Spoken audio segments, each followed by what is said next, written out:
The member for Nepean. Thank you very much, Speaker.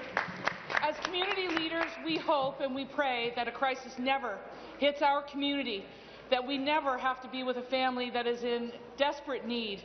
However, that is something that did happen in my community of Barrhaven in the City of Ottawa on March the 6th, when a man, a father, a woman, a mother, and her 4 children were murdered by a knife-wielding maniac.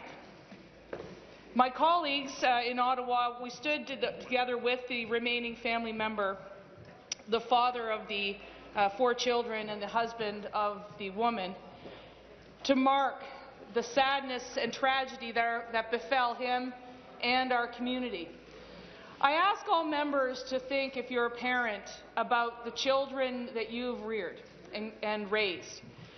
Because it's one thing to see something on the news and to say what a terrible tragedy it is when 4 children die, but it's quite another to remember that those children could have been our children.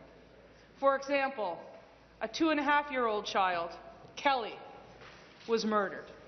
I think any of us who have had a child remember a 2.5-year-old when they first learn to smile and they know who their mom and dad are, and they bring us so much joy, they're worth every sleepless night. There was a 2.5-year-old child, Rihanna. I sat in front of her little tiny white casket. Rihanna had this beautiful little smile. She looked like any 2.5, 3-year-old would. The terrible twos. When they do something that you don't want them to do, but they're so cute you laugh about it anyway.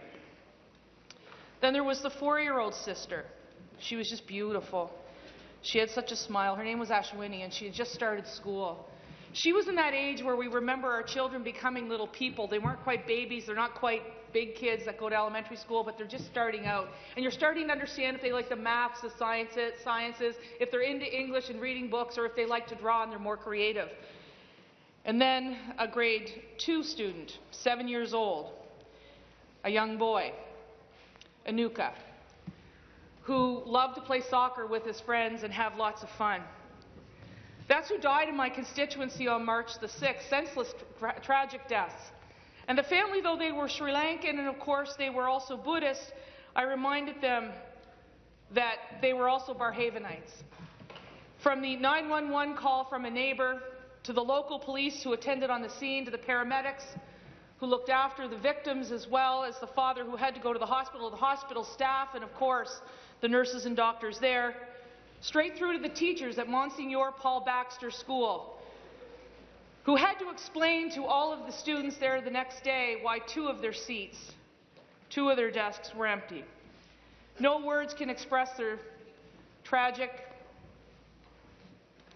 circumstances.